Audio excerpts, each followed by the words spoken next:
Hello and welcome to DM but Group Tuition, a place for all the rankers. હવે તમને બધાને એક વસ્તુની ખબર છે કે આપણે ઓલરેડી શરૂ કર્યું છે આપણું chapter number 5 and that is the playing with fire. હવે તમને બધાને થશે સર લાસ્ટ લેક્ચરમાં તો યાર તમે કમાલ કર્યો હતો ને આ કેવો લેક્ચર બનાવ્યો છે યાર.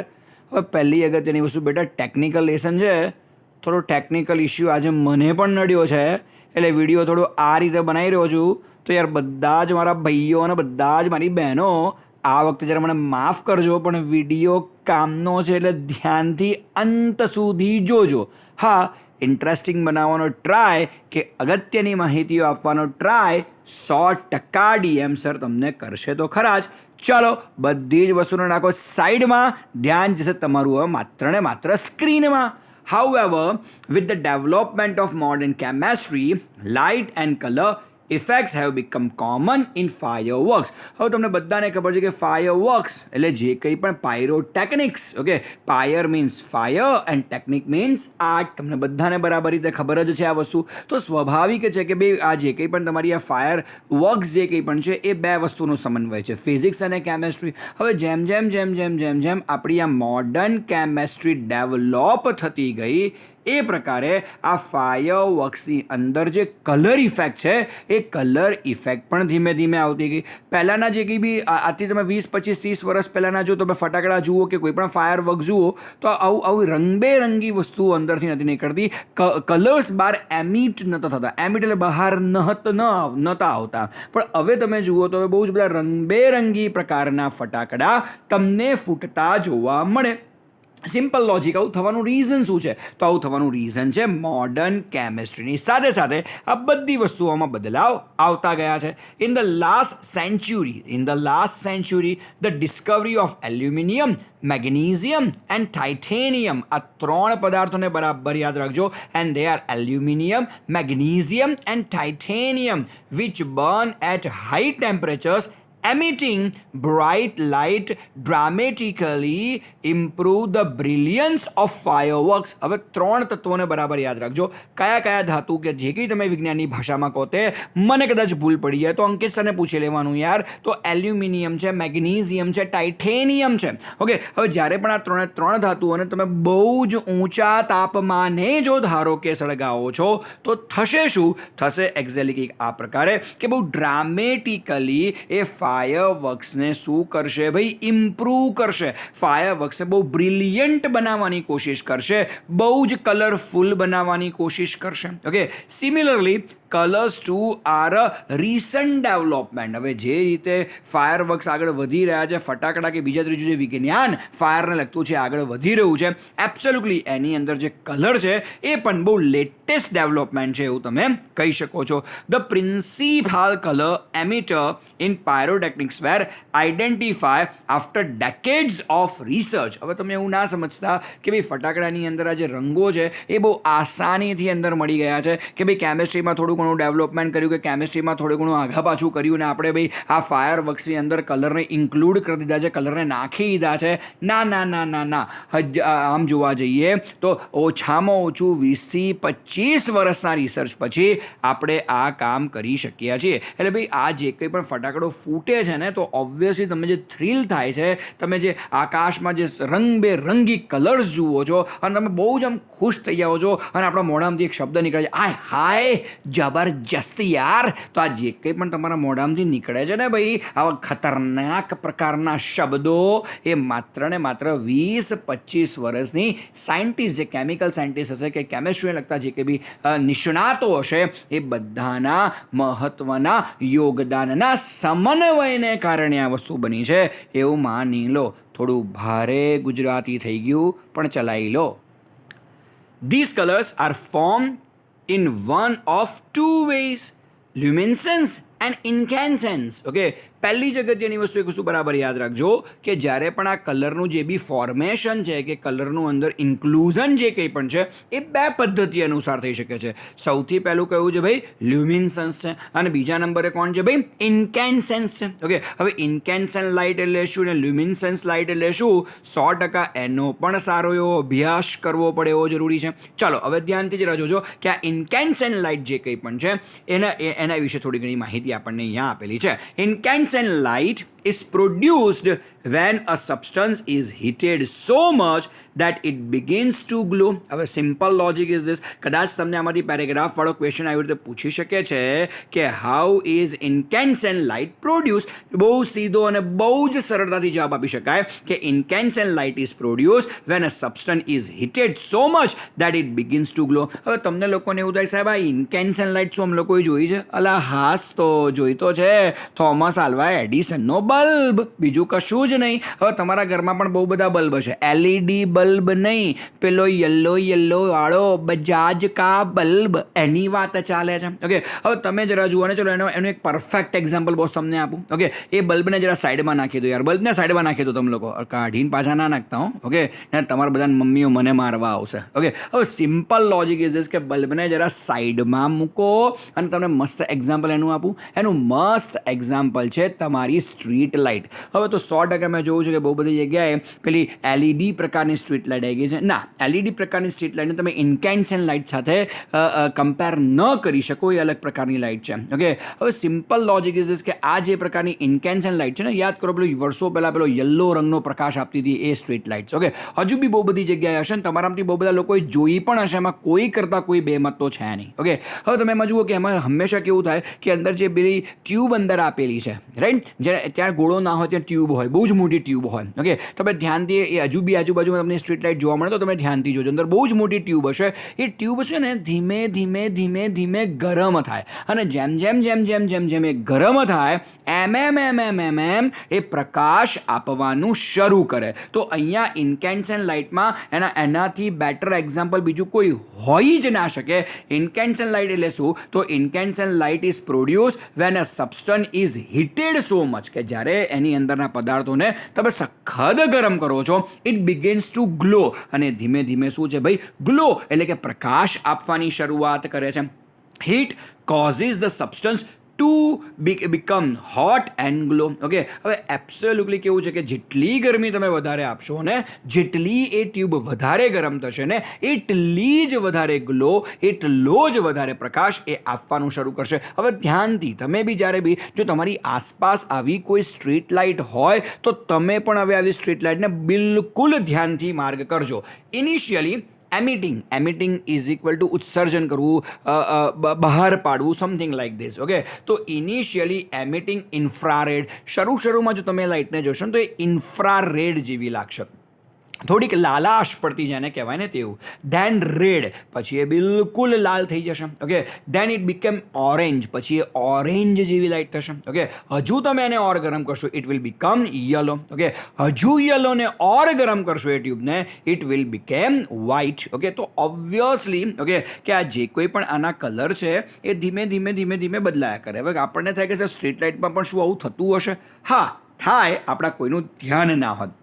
અને આ જે કંઈ પણ ગતિવિધિઓ છે ને, એ ગતિવિધિઓ સ્ટ્રીટ લાઇટ ચાલુ થાય એની 10-15 મિનિટમાં થઈ જાય. હવે એટલો બધો સમય આપણી પાસે ક્યાં છે કે સ્ટ્રીટ લાઇટની સામે જોઈએ. ઓકે, હા, ઘણી બધી વખત કદાચ આપણે એવો એક્સપિરિયન્સ શ્યોર કર્યો હશે કે સ્ટ્રીટ લાઇટના જે કલર્સ હોય એ અલગ આપણને દેખાયા હોય. જો શરૂઆતમાં સ્ટાર્ટ થઈ હોય અને તમે એ સમય ત્યાંથી પસાર થાઓ તો તમને થોડા કલર્સ એના અલગ દેખાય, અને અડધો કલાક રહીને પાછા આવો એ જ સ્ટ્રીટ પર તો એ જ સ્ટ્રીટ લાઇટના કલર્સ તમને અલગ દેખાય. વાય? કારણ કે એની અંદર જે ટ્યુબ છે ને એ ઇન્કેન્સેન્ટ લાઇટ છે, જેટલી ગરમ કરશો એટલી વધારે એ અલગ પ્રકારનો કલર ફેંકવાનું શરૂ કરશે. સૌથી પહેલાં ઇન્ફ્રારેડ, પછી રેડ, પછી ઓરેન્જ, પછી યલો, એન્ડ પછી છેલ્લે white. Okay, as it becomes increasingly hotter, પણ એ જ્યારે બહુ જ ગરમ થઈ જાય ત્યારની આ વાત છે. ઓકે, અને આ જ વસ્તુને આપણે આપણા ઘરમાં જોવું હોય તો આપણા ઘરમાં જે પેલો પીળા રંગનો ગોળો છે એ તમારે ચેક કરી લેવું. ઓકે, તમે ઘણી બધી વખત જોયું ગોળો સખત ગરમ થઈ જાય. ઓકે,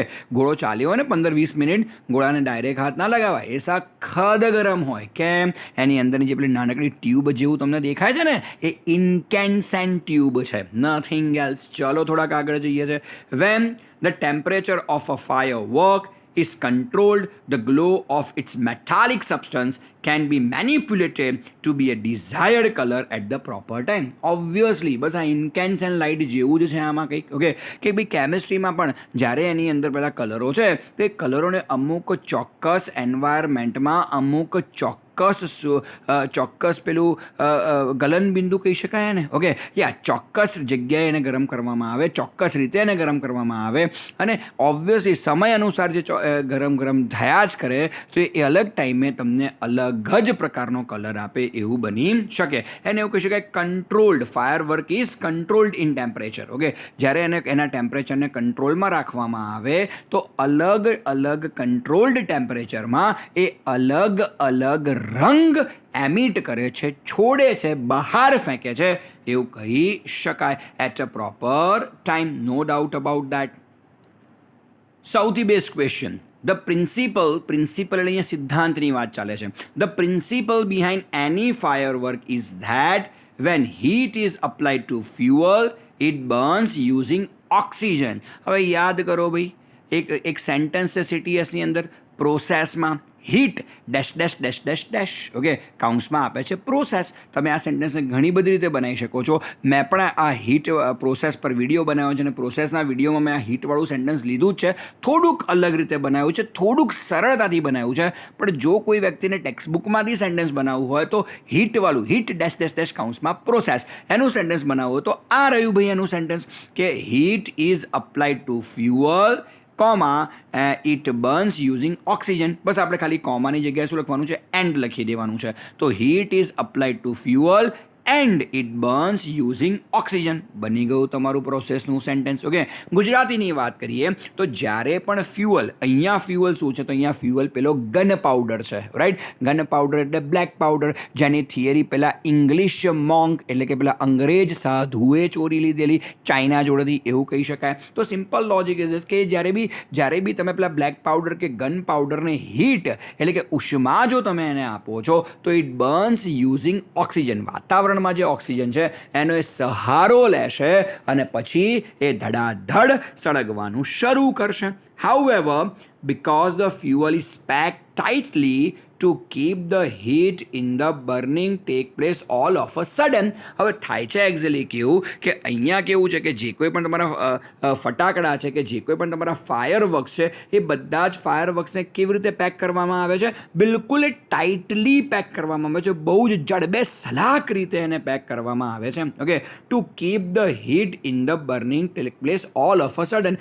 જેથી શું થાય કે જ્યારે પણ તમે એની ઉપરની પેલી શું કહેવાય પેલી બત્તીને તમે એની ઉપરની સળગાવો છો તો એક્ઝેક્ટલી થશે કેવું કે જ્યારે અંદર ટાઈટ કરેલો બ્લેક પાવડર હશે તો એ અચાનક જ ફાટશે અને એબ્સોલ્યુટલી એને કારણે જ પેલો જબર પ્રકારનો અવાજ તમને સંભળાય છે. કેમ તમને અવાજ વધારે સંભળાતો? જેટલું એ ફટાકડો કે જેટલો એ તમારો પેલો બોમ્બ, ઓકે, જેટલો વધારે ટાઈટ રીતે બાંધેલો હશે, જેટલો ટાઈટલી એને બાઇન્ડ કરેલો હશે એટલો જ મોટો એનો અવાજ સંભળાવશે.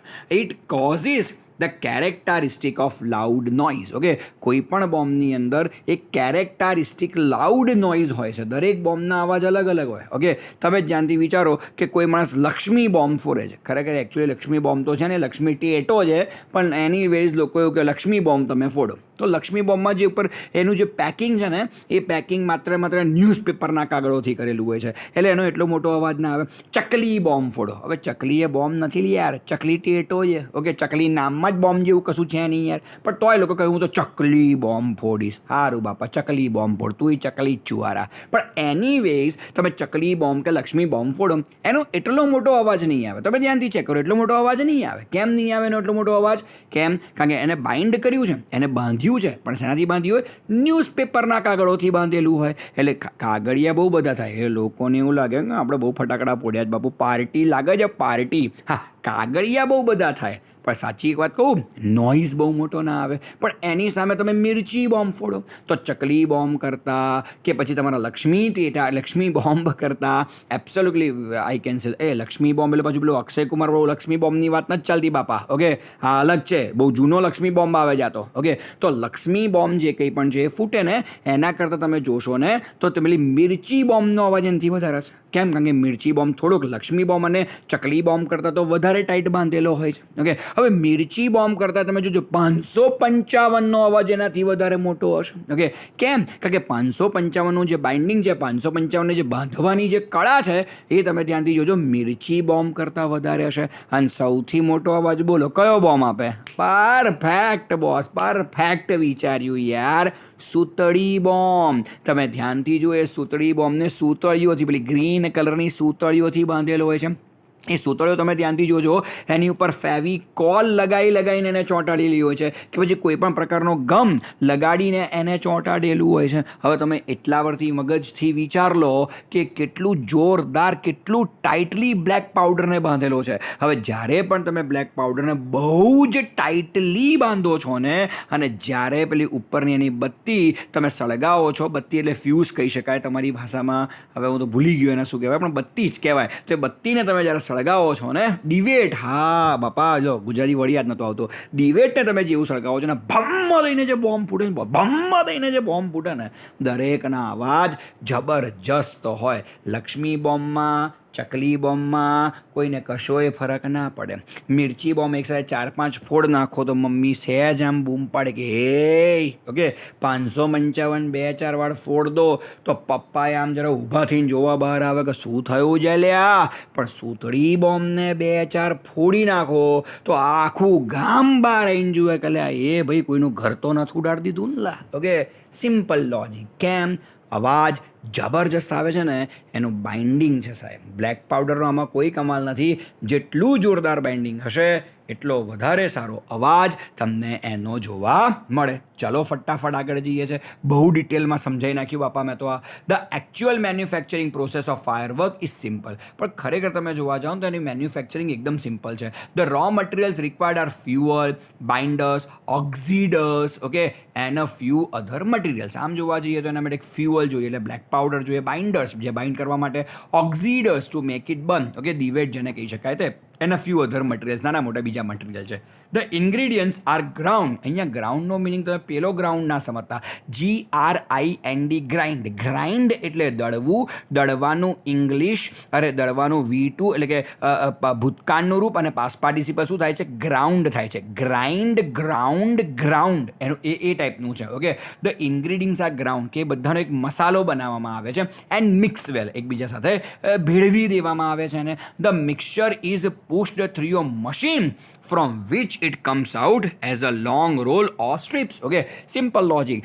કે 555નો બોમ્બ બનાવવો હોય કે સૂતળી બોમ્બ બનાવવો હોય કે મિર્ચી બોમ્બ બનાવવો હોય કે લક્ષ્મી બોમ્બ બનાવવો હોય, એનો એક ચોક્કસ પ્રકારનો ફરમો તો રહેવાનો જ. અને એબ્સોલ્યુટલી જો તમે જોવા જાઓ તો એ ફરમામાંથી જ શું છે કે બધી જે મિશ્રણ છે એ મિશ્રણ એ ફરમામાં ભરી દેવામાં આવે, પછી એક મશીન જેવું હોય, મશીનમાં એને બરાબરનું દબાવવામાં આવે, એટલે કેવું છે એકદમ ટાઇટલી એ બંધ થઈ જાય, અને પછી બીજી બાજુથી બોમ્બ બનીને એ બહાર આવી જાય. પણ બોમ્બ કેવું હોય? કાં તો લોંગ રોલ્સમાં હોય, કાં તો સ્ટ્રીપ્સમાં હોય, એવું આપણે શ્યોરલી જાણી શકીએ છીએ.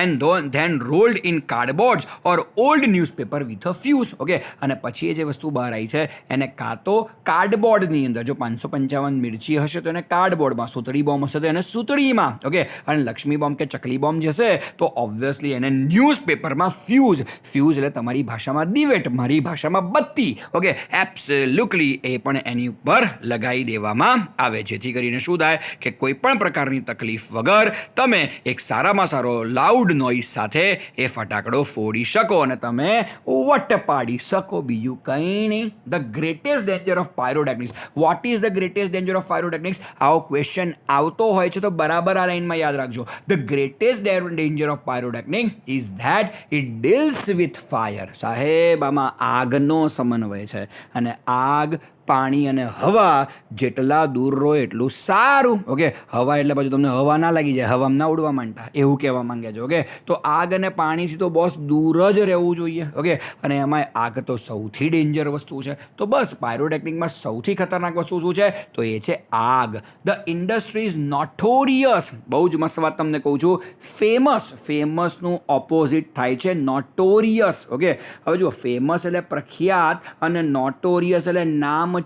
હવે કોઈ માણસ એવું કે તું તો નામચીન છું, એટલે એનો મતલબ એ તારો વખાણ નથી કરી રહ્યો. ઓકે, 100% તને ક્રિટિસાઇઝ કરે છે બાપા. ઓકે, એટલે સમજજે, તને કોઈ નામચીન કે તો તારા વખાણ નથી કરું, તારી બુરાઈ કરે છે એવું માનજો. ઓકે, આપણે એવું કહી શકીએ કે Gandhiji is a famous personality. Okay, તો ગાંધીજી એક ફેમસ પર્સનાલિટી છે, પણ Dawood Ibrahim is notorious. Okay, તો એ નોટોરિયસ છે, નામચીન માણસ છે, એને ફેમસ ના કહેવાય. ખરાબ કામો કરીને જો તમે પ્રખ્યાત થાવ છો તો એને નોટોરિયસ ઇંગ્લિશમાં કહેવાય છે, અને સારા કામ કરીને તમે પ્રખ્યાત થાવ છો તો એને ફેમસ અથવા પોપ્યુલર કહેવામાં આવે છે. તો અહીંયા કેવું છે કે આ ફાયર ઇન્ડસ્ટ્રીઝને લગતી જેટલી પણ વસ્તુઓ છે, ફટાકડા કે ક્રેકર્સને લગતી છે, જે કંઈ પણ વસ્તુઓ છે, they are notorious for accidents. Okay, કે બહુ જ બધા ખરાબ પ્રકારના, ગંભીર પ્રકારના એક્સિડન્ટ્સ એમાં થતા જ રહે છે. કેમ? Because it deals with fire. સેચ પણ નાનકડું તણખલું બી પડી જાય તો વિચારો ફટાકડાની ફેક્ટરીઓમાં કેવો આગ લાગે. આપણે ફટાકડા ફોડતા હોઈએ તો બાકીના ફટાકડા કાં તો ઘરમાં મૂકીએ છીએ, કાં તો દૂર મૂકીએ છીએ. એક નાનકડું તણખલું ત્યાં સુધી ના જાય એની કેટલી કાળજી રાખીએ છીએ, રાઈટ? અને જતું રહેતો આઈ બને કે ના બને. Okay, so simple is it. તો હવે તમે વિચારો, આવડી મોટી ફેક્ટરીઓ છે, એમાં કોઈ નાનકડું તણખલું જતું રહે તો શું હાલત થાય? Okay, simple logic is this. તો એ કેવું છે, નોટોરિયસ છે, અને તોય જતું રહે તો એક્સિડન્ટ થઈ શકે છે.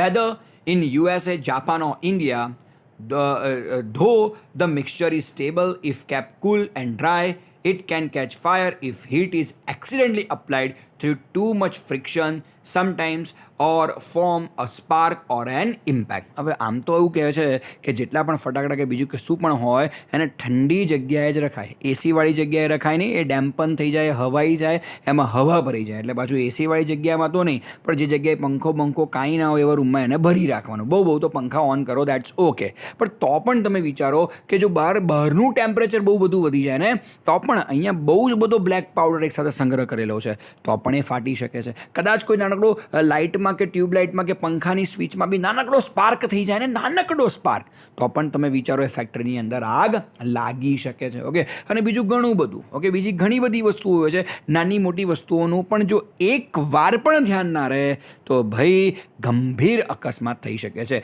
પછી USA હોય, જાપાન હોય કે ઇન્ડિયા હોય, બધી જ જગ્યાએ આ ફટાકડાની ફેક્ટરીઓમાં ગંભીર પ્રકારની આગ લાગી ચૂકી છે અને ઘણા બધા લોકોએ પોતાના જાન પણ ગુમાવ્યા છે. હવે એ વખતે જ્યારે આગ લાગે ફટાકડામાં, ત્યારે ફાયર સેફ્ટીના કોઈ ઇક્વિપમેન્ટ્સ કશુંય કામ ના લાગે, કારણ કે તો ધડાધડ સળગતું જ રહેવાનું છે. તમે સમજી શકો છો આ વાતને તો બહુ આસાનીથી. ઓકે, લાવ, scientist are looking for ways of making firework safer. Okay, 100% scientist બિચારા એવું વિચારે કે અમે એને સેફ બનાવવાની કોશિશ કરીએ, પણ મને નથી લાગતું કે સેફ થઈ શકે. In India, fireworks used to be imported from China. Okay, આમ તો આપણે સૌથી પહેલાં આ બધા ફાયરવર્ક્સ ક્યાંથી મંગાવતા હતા? ભાઈ ચાઇનામાંથી મંગાવતા હતા. During the second world war, these imports were stopped and the safety match producers of Sivakasi in Tamil Nadu began manufacturing fireworks for Deepavali. જોરદાર વસ્તુ એ છે કે વર્ષો પહેલાં મોટાભાગના ફટાકડા આપણે ચાઇનાથી જ આવતા હતા, પણ કહેવું પડે હેડ્સ ઓફ છે, જેટલું સેલ્યુટ કરે એટલું ઓછું છે કે તમિલનાડુના શિવાકાશી ગામમાં બહુ જ બધા લોકો માચીસ બનાવવાનું કામ કરતા હતા. એમણે ગવર્મેન્ટને એવું કીધું કે સર, તમે હવે આવી રીતે ચાઇનામાંથી તમે એને ઇમ્પોર્ટ ના કરો, ચાઇનામાંથી તમારે ફાયર એટલે કે ફટાકડા મંગાવવાની જરૂર નથી, અમે લોકો ઇન્ડિયાના લોકોને ફટાકડા બનાવીને આપી આપીશું. અને બોસ ગર્વ લેવા જેવી વસ્તુ આ છે કે તમિલનાડુના શિવાકાશીમાં ફટાકડાનું ઇન્ડિયન ફટાકડાનું મેન્યુફેક્ચરિંગ સ્ટાર્ટ થયું. અને થયું શું boss? In 1992 the country used about 60 crores worth of fireworks and 60 to 70% of these came from Sivakasi. 1992માં 60 કરોડના ફટાકડા ઇન્ડિયન્સે ફોડ્યા હતા અને એમાંથી 60 થી 70% ફટાકડા એવા હતા જે ઇન્ડિયાની શિવાકાશી જે તમિલનાડુમાં આવેલું છે એમાં જ મેન્યુફેક્ચર થયેલા હતા. આજની તારીખમાં પણ કદાચ ફટાકડાનો બિઝનેસ 100-200 કરોડનો હશે, પણ એમાં પણ અત્યારે 60 થી 70% શેર માત્ર ને માત્ર ઇન્ડિયાના ફટાકડાનો છે. અને એ બધા જ ક્યાં બને છે? તમિલનાડુના શિવાકાશીમાં બને છે. હું તો તમને કહું છું, શું કામ ચાઇનીઝ ફટાકડા ફોડવા છે જ શું કામ? નથી ફોડવા યાર, ગમે એટલા સારા કેમ ના હોય, નથી ફોડવા.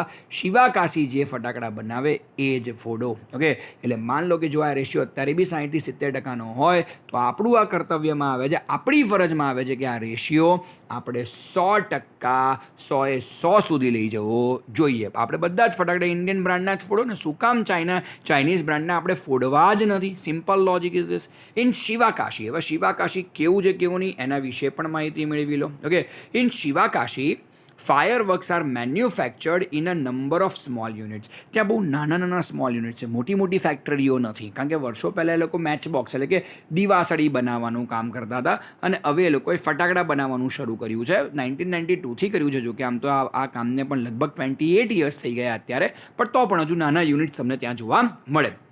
3 months before the festival is the busiest time for these units. Okay, અને જો દિવાળીના 3 મહિના પહેલાં તમે વિચારો, સખત ઓવરલોડ કામ હોય, એ લોકો પાસે ઊંચું જોવાનો એ ટાઈમ ના હોય. That we can speak. તો કે સાહેબ ઊંચું જોવાનું એટલે ફટાકડા નીચે જોઈને બનાવવા પડે નહીં યાર. Okay, simple. Fireworks are transported to every nook and corner of the country. Okay, અને શિવાકાશી જો ઇન્ડિયાના 60 to 70% ફટાકડા પ્રોડ્યુસ કરતું હોય તો ઓબ્વિયસલી પાછું ટ્રાન્સપોર્ટેશનનું પણ એટલું બધું જોઈએ અને ઇન્ડિયાના એક કોર્નરમાં એક જગ્યાએ ભાઈ ફટાકડા તો પહોંચાડવા પડે.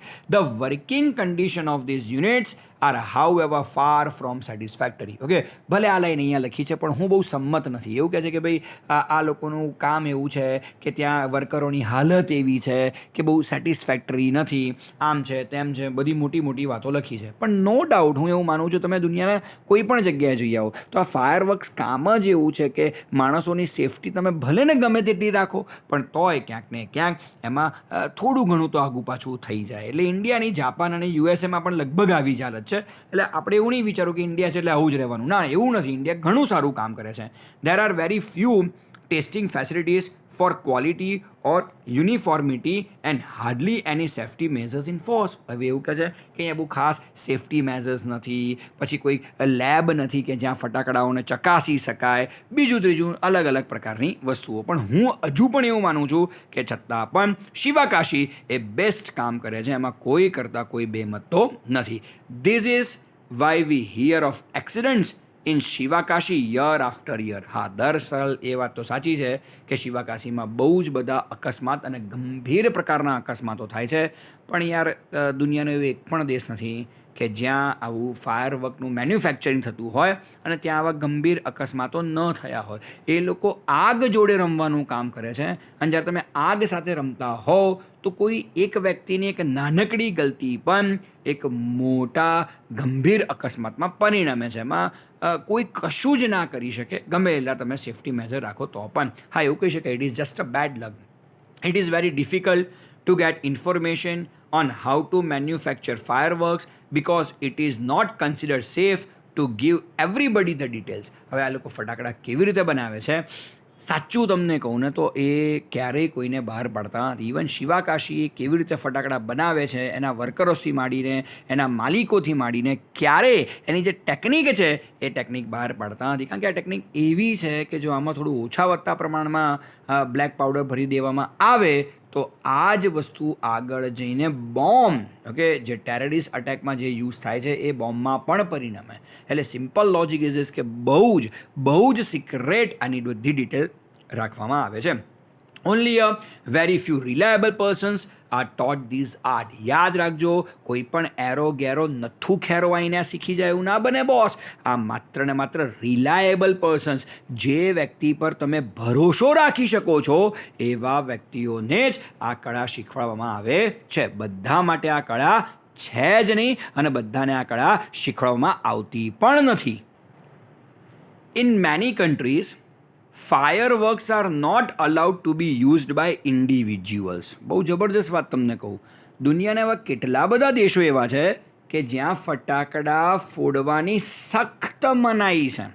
Only community displays specially organise with the help of experts are allowed. હલા હદ થઈ ગઈ યાર. ત્યાં કેવું થાય કે જો તમારે ફટાકડા ફોડવા હોય તો ફોડી શકાય, પણ ફટાકડા ફોડવા માટેના અમુક ચોક્કસ એક્સપર્ટ લોકો હોય. ઓ તેરીકી. અને સિમ્પલ આવા એક્સપર્ટ લોકો આવે અને એ તમારા લગ્ન પ્રસંગે કે કોઈ જગ્યાએ એ એક્સપર્ટ માણસ એક્સપર્ટ વ્યક્તિઓની નિગરાણીમાં જ ફટાકડા ફોડે. અલા કંઈ હોતું હશે યાર. અહીંયા અમે જુઓ બાપુ, અમે તો જબરજસ્ત એક્સપર્ટ યાર. આમ હાથમાં અળગાઈને અમે તો આમ ફેંકી દઈએ. નીચે કોઈ કાકા જતા હોય તો સીધું ધાબા પરથી મિર્ચી બોમ્બ નીચે આવે. આપણે તો બાપુ નંગ જ છીએ. આ બોલો, આ એક્સપર્ટો બી આપણને ફટાકડા ફોડતા જોઈએ ને સાહેબ, બીજી મિનિટે નોકરી છોડ દે. બોલો, લગાવી દો સુરત, નોકરી છોડ દે બાપુ. A great deal of care is taken for safety at this displays. અને જ્યારે પણ આવી રીતે ફટાકડા ફોડવામાં આવે છે એવી ફોરેનની કન્ટ્રીઓમાં સખત એટલે સખત કાળજી રાખવામાં આવે છે. આપણા દેશમાં નથી આવું. However since even children are allowed to play with fireworks in India. અને આરું ઇન્ડિયા જબરજસ્ત ભાઈ, રામ રાજ્ય છે અહીંયા, તમે ચિંતા ના કરો બોસ. ઓકે, અહીંયા ભગવાન કોઈને કશું નહીં દવા દે. કેમ કે નાના નાના ટેણિયાએ મારા બેટા ફટાકડા ફોડતા હોય, તો એટલે અમે હવે નાના ટેણિયા હતા ત્યારથી જ ફોડીએ છીએ. It is important to observe certain safety rules. પણ તો બી બધી જ હોશિયારીઓવાળી આપણી વાતો સાઈડ પર, આ બધી જ વસ્તુઓમાં સેફ્ટી રૂલ્સને 100% ફોલો કરવા જેવા તો છે. એ કન્ટ્રીઝ ખોટી નથી, એમની રીતે સાચા છે. Fireworks should be stored, handle and lit with care. Okay, fireworks જો સ્ટોર કરવાનું આવે એમાં પણ ધ્યાન રાખવું જોઈએ, અને તમે હેન્ડલ જ્યારે કરો છો એમાં પણ ધ્યાન રાખવું જોઈએ, અને જ્યારે તમે લીટ એટલે કે સળગાવો છો એમાં પણ તમારે ધ્યાન રાખવું જોઈએ. મજાક મસ્તીની આ વસ્તુ નથી. મજાકમાં પેલી ગુજરાતીમાં કહેવત છે ને, હસવામાંથી ઘણી બધી વખત ખસવું થઈ જાય. અને તમે જોજો, તમે લોકો જ્યારે બી ફટાકડા ફોડવા જતા હશો ને, સાહેબ મમ્મીની આ ફેવરિટ કહેવત છે, ધ્યાન રાખજે. આપણે કે મમ્મી પતી જશે, તો કે હસવામાંથી ખસવું થઈ જશે તારું. મમ્મીના ડાયલોગ બહુ ખતરનાક હોય છે યાર. Okay, they should never be stored or unpack near a flame. કે અમે તો ગાંડા છીએ ભાઈ. ઓકે, કે અમે એ ફટાકડાઓને ક્યારે આગની બાજુમાં મૂકવાની કોશિશ કરીએ? ના ભાઈ ના. ગેસ સિલિન્ડર, એટલે કોઈ ગેસ સિલિન્ડરની બાજુમાં તો કોઈ ફટાકડો મૂકતું હશે યાર. ઓકે, ગેસ સિલિન્ડર સૌથી મોટો બોમ્બ છે બાપા, એની બાજુમાં કશું ના મુકાય. Okay, one should never wear long loose clothes or nylon clothes when lighting crackers. આ બાબત યાદ રાખજો. લૂઝ ક્લોથ્સ છે, લાંબા કપડાં છે, નાયલોનના કપડાં છે, ન પહેરવા જોઈએ. અને તમે ટીવી પર દિવાળી પર આવતી એડ જોજો, એમાં લોકો જબ્બા લેંઘા પહેરીને મારા બેટાઓ ફટાકડા ફોડતા હોય છે. ના ફોડાય, 100% ના ફોડાય. જબ્બામાં તો કઈ દિશામાંથી આગ લાગે સમજણ ના પડે.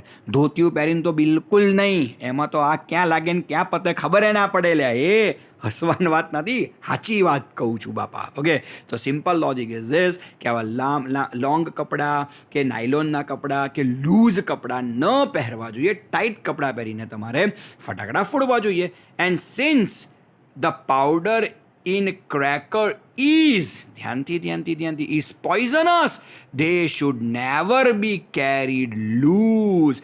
અને ભાઈ આ જે બ્લેક પાવડર છે ને તો પોઈઝનસ હોય. ઘણીવાર મમ્મી નથી કહેતી ભાઈ કે ફટાકડા ફોડતા કંઈ ખાવાનું નહીં. બોલો, મમ્મીઓને સારું પહેલેથી બધી ખબર હોય. ઓકે, કેમ? કારણ કે આ પાવડર પોઈઝનસ છે, તમારા શરીરમાં જાય તો તમને હાનિ પહોંચાડી શકે છે. ઓકે, ચાલો, fine. Carry in your pocket or in your hand. તમારે ક્યારે એને તમારા પોકેટમાં બી ના મૂકવો જોઈએ ફટાકડો, કે ના તમારા હાથમાં બહુ લાંબા સમય સુધી તમારે એને પકડી રાખવો જોઈએ.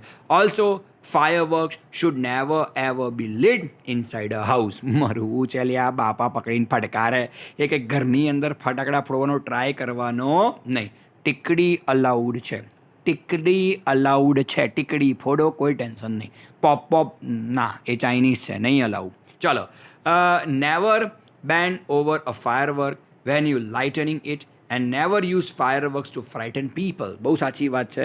જ્યારે ફટાકડો ફોડતા હોવ ત્યારે એને ઉપર આમ બેન્ટ ના થઈ જાઓ. તમારો ચહેરો એ બોમ્બ કે એ ફટાકડાની ઉપર ન આવવો જોઈએ.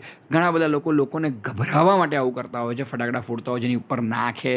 મજાક મસ્તી બધી વસ્તુ બરાબર છે, પણ આવું ન ચાલી શકે. આ મજાક બિલકુલ રીતે યોગ્ય નથી. If in spite of being careful you do get a burn, go to a doctor instead of applying oil or ointment. Okay, જો સિમ્પલ લોજિક ઇઝ ધીસ કે બધું ધ્યાન રાખ્યું ને તેમ છતાં જો દાઝી જવાય છે, સીધું ડૉક્ટર પાસે પહોંચવું જોઈએ.